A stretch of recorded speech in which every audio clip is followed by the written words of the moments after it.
அல்லாஹ்வின் நல்லடியார்களே, ஸ்ரீலங்கா தௌஹீத் ஜமாத் சார்பாக இன்று நடத்தப்படுகிற இந்த ஆர்ப்பாட்டத்திலே பாலஸ்தீன அப்பாவி முஸ்லிம்களுக்கு ஆதரவாகவும் இஸ்ரேலிய கொடுங்கோலர்களுக்கு எதிராகவும் இந்த ஆர்ப்பாட்டத்தை ஸ்ரீலங்கா தௌஹீத் ஜமாத் இன்றைக்கு சரியாக 1 மணிக்கு ஆரம்பம் செய்தது.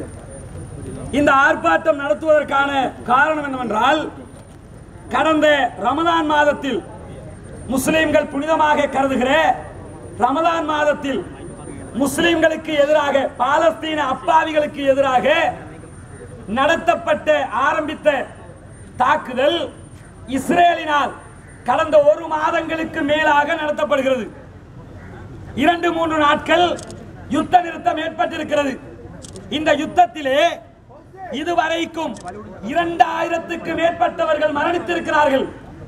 அதிலே 500 சிறுவர்கள், 400க்கும் மேற்பட்ட பெண்கள், மொத்தமாக 2000க்கு மேற்பட்ட அப்பாவி இஸ்ரேலியர்கள், பாலஸ்தீனியர்கள் இஸ்ரேலிய கொடுங்கோல் அரக்கர்களால் கொலை செய்யப்பட்டிருக்கிறார்கள்.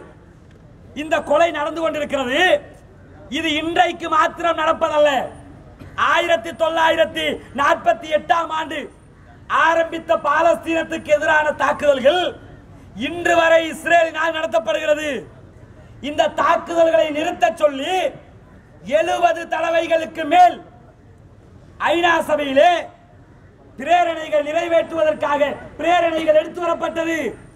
ஆனா அதுல 40 தடவைக்கு மேல அமெரிக்கா தன்னுடைய வீட்டோ பவரை பயன்படுத்தி அந்த பிரேரணைகளை எல்லாம் ரத்து செய்தது.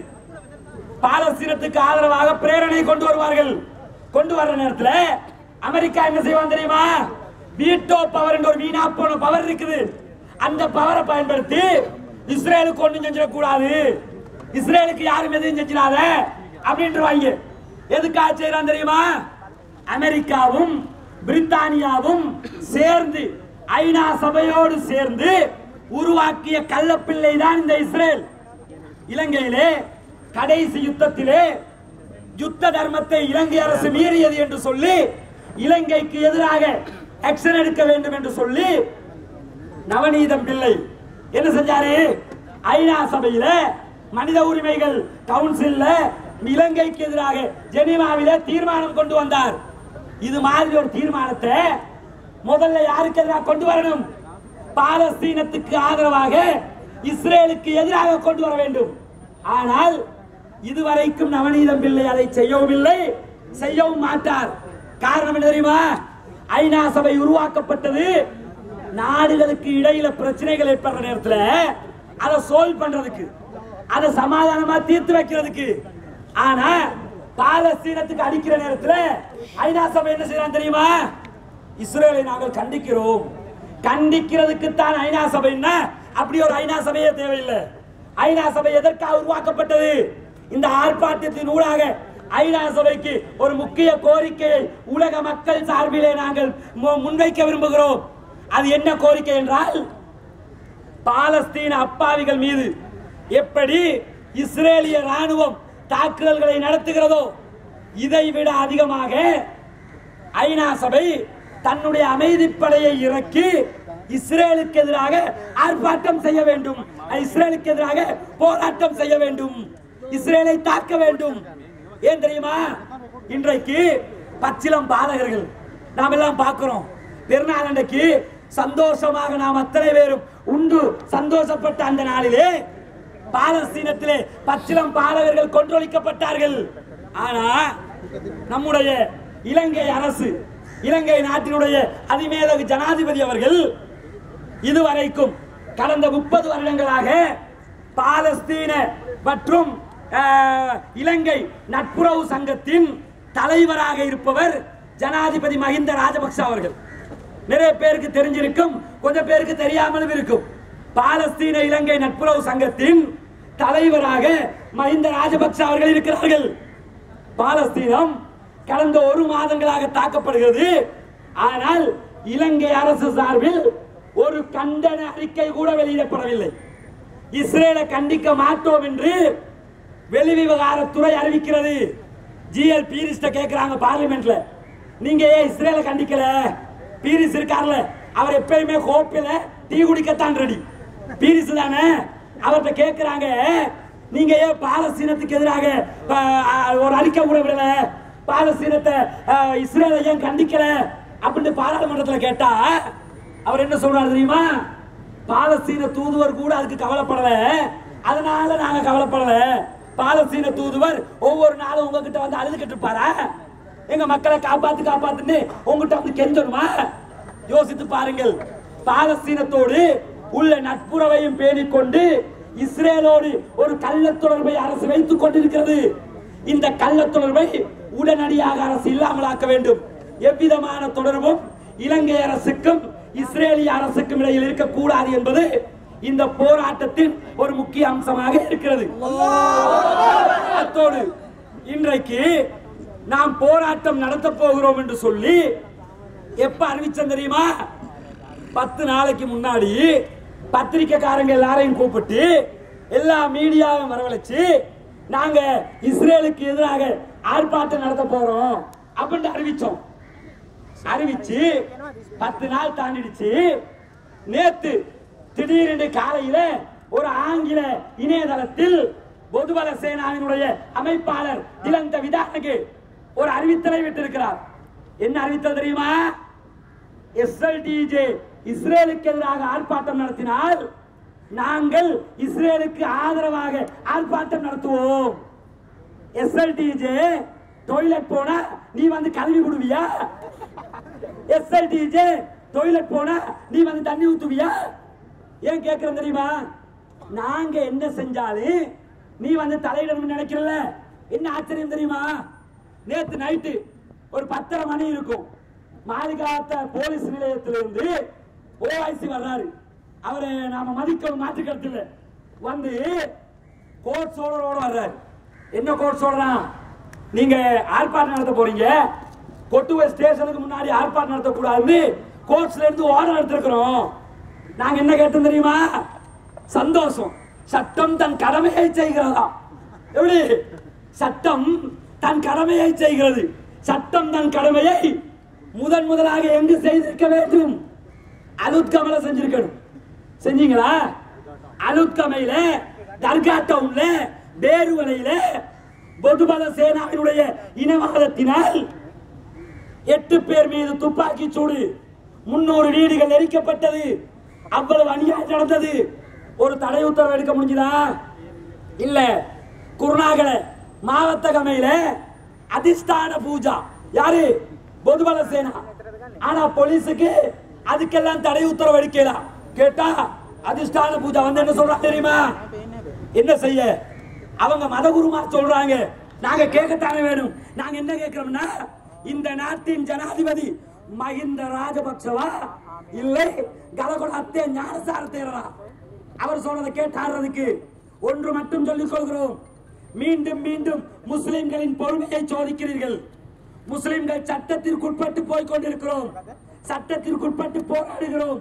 முஸ்லிம்களை கொலை செய்தீர்கள். முஸ்லிம்களுக்கு எதிராக பிரச்சனை உண்டாக்கினீர்கள். 25 பள்ளிகளை தாக்கி இருக்கிறீர்கள். 4 பள்ளிகளை மூடி இருக்கிறீர்கள். எல்லாவற்றுக்கும் காரணம் கலகொட அத்தே ஞானசார தேரரும் பொதுபல சேனாவும். ஆனா அவங்கள தடை செய்யறதுக்கு துப்பில்ல. அது அவங்களுக்கு எல்லாம் ஆக்ஷன் எடுக்க துப்பில்ல. தௌஹீத் ஜமாத் ஏதாவது ஆர்ப்பாட்டம்னா ஓடிக்கொண்டு கோர்ட் சோழரோட வர்றாங்க. இந்த கோர்ட் சோழர் அலுக்காமலே எடுத்திருந்தா இந்த பிரச்சனை வந்திருக்குமா? அப்ப என்ன? தலைவலிக்கு தலையை மாத்திக்கிட்டு இருக்காங்க. என்ன செய்யறாங்க? தலைவலின்னு தலையை கலட்டி வச்சுக்கிட்டு யோசிச்சுக்கிட்டு இருக்காங்க. அப்ப என்ன அர்த்தம் கேட்டா, இதை சர்வதேச நாடுகள் பார்த்து கொண்டிருக்கிறது. இன்டர்நேஷனல் மீடியா பார்த்து கொண்டிருக்கிறது. இலங்கைக்கு தலைக்கு மேல் தலையிடி வந்து கொண்டிருக்கிறது. உடனடியாக இந்த ஆர்ப்பாட்டத்தில் வைத்து கோரிக்கை வைக்கிறோம். உலக வரலாற்றிலேயே இஸ்ரேலிய காட்டு மிராண்டிகளுக்கு ஆதரவாக அமெரிக்கா கூட ஆர்ப்பாட்டம் நடத்துது. அமெரிக்காவில் கூட இஸ்ரேலுக்கு ஆதரவாக ஒரு ஆர்ப்பாட்டம் கூட வரலாற்றில் நடந்ததில்லை. இஸ்ரேல்ல கூட இஸ்ரேலுக்கு எதிராக ஆர்ப்பாட்டம் நடக்குது. ஆனா ஆச்சரியம் தெரியுமா? உலக வரலாற்றிலேயே முதல்ல இஸ்ரேலுக்கு ஆதரவாக ஆர்ப்பாட்டத்துக்கு அனுமதி கொடுத்தது மானமுள்ள, ரோஷமுள்ள, கௌரவமான ஸ்ரீலங்கா அரசாங்கம்.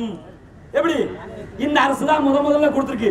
நாங்க என்ன கேட்கிறோம்னா, முஸ்லிம்கள் இலங்கையில் பாதிக்கப்படுகிறார்கள், மியான்மரிலே பாதிக்கப்படுகிறார்கள், மற்ற நாடுகளிலே பாதிக்கப்படுகிறார்கள், பாலஸ்தீனத்திலே பாதிக்கப்படுகிறார்கள். இவை அத்தனையும் உடனடியாக நிறுத்தப்பட வேண்டும். ஐநா சபை இலங்கைக்குள் போட்ட ஆட்டத்தை விட அதிகமான ஆட்டத்தை பாலஸ்தீனத்திலே போட வேண்டும். அதே போல உடனடியாக பொதுபல சேனா, சிங்களராவைய, ராவணாபலைய போன்ற தீவிரவாத அடிப்படைவாத அமைப்புகள் தடை செய்யப்பட வேண்டும். கடைசியாக சொல்லிக்கிறேன், அவரு யாரு கலகொடாத்தே ஞானசார தேர் மாளிகாவத்த காசான்னா நாங்க இஸ்ரேல் ஆக ரெடி. எப்படி மாளிகாவத்த காசான்னா நீங்க மயிர புடுங்குவீங்க, என்ன செய்வீங்க, என்ன நினைச்சுக்கிட்டு இருக்கீங்க? மாளிகாவத்த காசான அப்ப இஸ்ரேல் வெண்ட லேசியா யாரு நல்ல துவாஜ் எடுத்து துவட்டிட்டு படு, அப்பதான் சரி.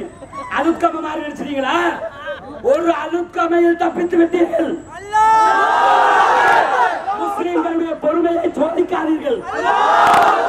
நாங்கள் உங்களுக்கு எதிராக பெரும்பான்மையோடு போராட்டம் நடத்துவதற்கோ பெரும்பான்மையை தாக்குவதற்கோ முஸ்லிம்கள் தயாரில்லை. அது முஸ்லிம்களுக்கு முடியாது. ஆனால் எங்களை தாக்குவதற்கு வந்தால் எங்களை தற்காத்துக் கொள்ள எங்களுக்கு திராணி இருக்கிறது. நாங்கள் ஒன்றும் பெட்டைகள் அல்ல, நாங்கள் கோழைகள் அல்ல, நாங்கள் மீசை வைத்த ஆண்கள். நாங்க தாடிய வலிச்சுட்டு மீசையை வலிச்சுட்டு இருக்கிற பெட்டைகள் அல்ல, ஆண்கள். அத மனசுல வச்சுக்க. போலீஸ் தரப்புக்கும் சொல்லிக் கொள்கிறோம், மாளிகாவத்த காசான்னா இஸ்ரேல் ஆகும்னு சொன்னார்ல, ஆல்ரெடி அலுக்கமலை இஸ்ரேல் ஆகியாச்சு. ஆனா மாளிகாவத்தை என்று மாளிகாவத்தை மட்டுமில்ல, டோட்டல் சிலோனே காசாவா தான் இருக்குது. ஏன் காசாவா இருக்கு? முஸ்லிம்கள் அத்தனை பேரும் பயந்து போயிருக்கிறார்கள். முஸ்லிம்களுக்கு எப்பொழுது பாதிப்பு வரும் என்று தெரியவில்லை.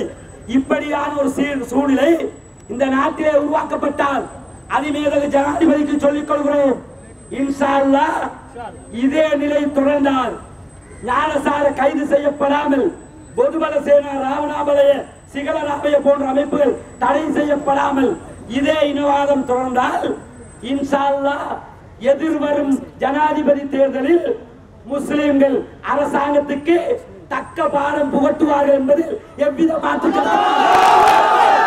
தக்க பாடம் புகட்டிய தீர்வோம். ஏன் புகட்டுவோம் தெரியுமா? நாங்கள் பாதிக்கப்படுகிறோம், நாங்கள் அடி வாங்குகிறோம், எங்களுடைய சொத்துக்களை இழந்து கொண்டிருக்கிறோம். இதுவரைக்கும் அலுத்கமல பாதிக்கப்பட்ட யாருக்கும் எந்த ஒரு நஷ்டஈடும் வழங்கப்படவில்லை. ஜோக்க தெரியுமா? உலகத்திலேயே அரசாங்கம் கொடுத்த செக்ரட்டரி ஸ்ரீலங்கா கவர்மெண்ட். உலகத்திலேயே அரசு வைக்க வேணாம், அரசாங்கம் கொடுத்த செக்ரட்டரி ஆகிறது ஸ்ரீலங்கா அரசாங்கத்தினுடையது. கொடுத்தா ஹார்ட்வேருக்கு போய் பார்த்தா செக்ரட்டரி கேட்டா 200 மில்லியன் ஒதுக்கினோம். வெறும் 20 கோடி, 1700 கோடி லோஸ்ட். 20 கோடி ஒதுக்கிட்டு 200 மில்லியன் ஒதுக்கிறோம். இலங்கை நாட்டினுடைய போக்குவரத்து துறை இருக்கிற 28,000 கோடி நஷ்டத்தில் இயங்குகிறது. எங்க போச்சு காசெல்லாம்? 28,000 கோடி நஷ்டத்தை சால்வ் பண்றீங்கல்ல, ஏன் முஸ்லிம்களுக்கு ஏற்பட்ட நஷ்டத்தை சால்வ் பண்ண முடியல? மாத்திரம் இல்லாம அலுத்கம பிரச்சனைக்கு காரணம் தௌஹீத் ஜமாத் தான். யாரு? நாக்குல பல்லுப்படாம ஞானசார தேரர் சொல்றாரு. அலுத்கம பிரச்சனைக்கு மூல கர்த்தா யார்? ஞானசார தேரர். ஆகவே இந்த ஆர்ப்பாட்டம் பாலஸ்தீனத்துக்கு ஆதரவாக, இஸ்ரேலுக்கு எதிராக நடத்தப்பட்டது மாத்திரமல்ல, அப்படித்தான் ஆரம்பத்தில் ஏற்பாடு செய்திருந்தோம். ஆனால் காவல்துறையும் பாதுகாப்புத்துறையும் பொதுபல சேனாவினுடைய செய்திகளுக்கு செவிசாய்த்து எங்களை சீண்ட ஆரம்பித்தீர்கள், எங்களுடைய பொறுமையை சோதித்தீர்கள். அதனால் இந்த ஆர்ப்பாட்டத்தை முஸ்லிம்களுடைய வாழ்வுரிமை போராட்டமாகவும் நாங்கள் நடத்தி இருக்கிறோம். இந்த போராட்டத்தின் ஊடாக மிக முக்கிய 3 கோரிக்கைகள். ஒன்று, ஐநா சபை உடனடியாக பாலஸ்தீனத்திலே தலையிட்டு பாலஸ்தீனத்திலே சமாதானம் ஏற்படுவதற்காக தன்னுடைய அமைதிப்படையை இறக்கி இஸ்ரேலுக்கு எதிராக போராட்டத்திலே யுத்தத்திலே ஈடுபட வேண்டும். இரண்டாவது, UN ஐநா சபை சார்பாக ஜெனீவாவிலே இலங்கை அரசுக்கு, அதாவது பாலஸ்தீன அரசுக்கு ஆதரவாகவும் இஸ்ரேலிய அரசுக்கு எதிராகவும் கண்டன தீர்மானம் நிறைவேற்றப்பட வேண்டும். மூன்றாவது, இலங்கை அரசாங்கம் இலங்கையிலே இருக்கக்கூடிய நல்லவர்களாக தங்களை காண்பித்துக் கொண்டு நடிக்கக்கூடிய மதகுருக்களாக இருந்து கொண்டு இந்த நாட்டை சீரழிக்கக்கூடிய இனவாதிகளை உடனடியாக கைது செய்ய வேண்டும். ஆகவே சட்டத்தை யாரும் கையில் எடுக்க கூடாது. ஆல்ரெடி கையில் எடுத்த ஞானசார உள்ளிட்டவர்கள் கைது செய்யப்பட வேண்டும் என்று கோரிக்கை வைத்து என்னுடைய தமிழ் மொழி மூலம்